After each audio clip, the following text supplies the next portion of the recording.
Както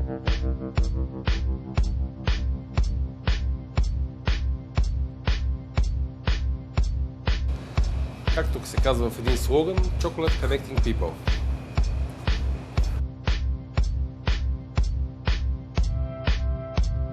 Но някой път най-простите неща са най-любими. Ентусиазма е по-силен от всичко.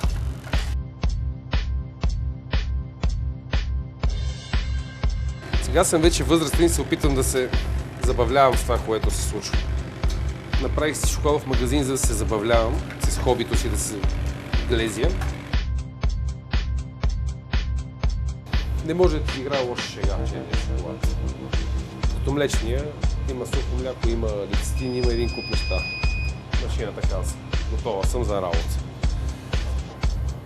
И от тук нататък започва процес на работа. В момента правя черупки за бомбони. Като процесът е доста мърляв, да го наречеме. Първо се темперира целият шоколад, се прави рекристализация на шоколада, след което пълниме формата, слагаме на вибрационна масичка, защото се получават едни балони. Пускаме я да вибрира. Тези парченца въздух, ако останат вътре в самата черупка, после ще бъде ксено нахапана от мишлета. Този процес е изключително важен при бомбоните. Някой път го правим по-шумно, за да увеличим вибрацията. А за шоколада най-важното нещо е продуктите, които са в допир с него, да нямат водно съдържание, защото той се пресича. Самата форма за шоколад никога не се мие. Мие се в крайен случай, ако се наложи да сменяш от черни към бели шоколади, и този процес е наказание за всеки, който го прави. Защото после всяко едно гнездо трябва да бъде полирано с спирт или водка. Ние ползваме спирт. С водката правим други неща. Ентусиазма е по-силен от всичко. Колко съм бил? 6-ти клас, примерно. Реших да правя торта.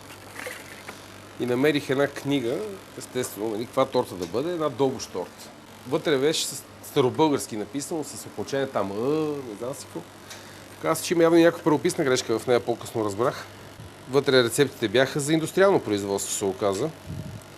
И аз събирах сумата и време, пари, за да купя, не знам, там 6 кг масло, еди колко си захар, брашно, ще беше много забавно. Започнах аз да подготвям продукти, истории, работи, да бия едни 60 яйца и там 80 яйца. Пише там, че трябва да си почине едно тесто. И то си почиваше, аз седях на прозореца, бях заключил кухнята, естествено, защото аз правя торта. Моите приятели отдолу ме видяха, айде да ходим да играем в футбол. Познай кое наделя. Майка ми и сестра ми събраха всичко на едно място. После направиха един кекс и до ден днешен си говориме за кекса, защото не мога да повторим рецептата посмъртно. Сега съм вече възрастен и се опитвам да се забавлявам с това, което се случва. Направих си шоколадов магазин, за да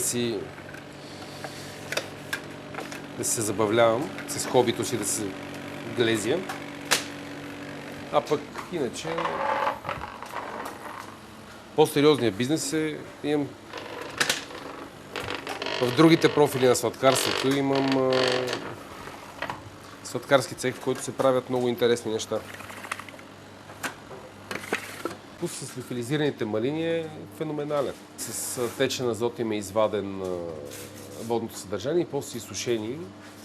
И те реално погледнато са като донапрем, но когато влезат в атмосфера, те започват да се хидратират дори от влагата във въздуха, започват да се хидратират наново и се получават едни много интересни, запазват всички вкусови съдържания, целият си вкус остава вътре, а пък няма водно съдържание. Хубаво е да няма резки температурни шокове на самия шоколад, които са повече от 10 градуса. Тогава примерно побелява, избива захарта.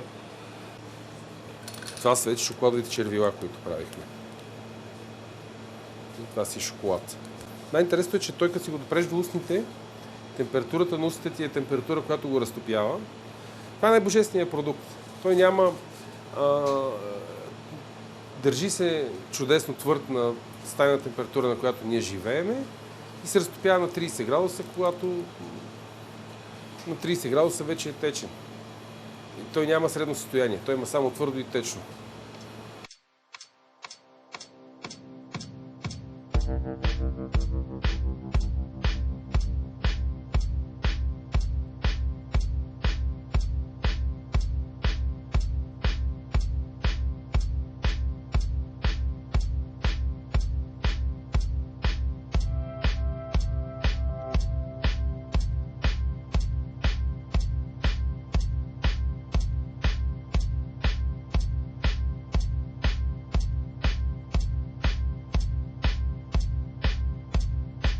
Шоколадът е наркотик, защото повишава нивото на ендорфините и теобромина помага за превъзбуждането. Примерно, когато пътуваш на дълъг път, по-добре си ми черен шоколад и на малки парченца си го яш, защото ще има много по-дълготраен ефект да те държи в кондиция, отколкото да си вземеш едно кафе, което шоково ще те дигне на крак, обаче после организмът ти отново урухва.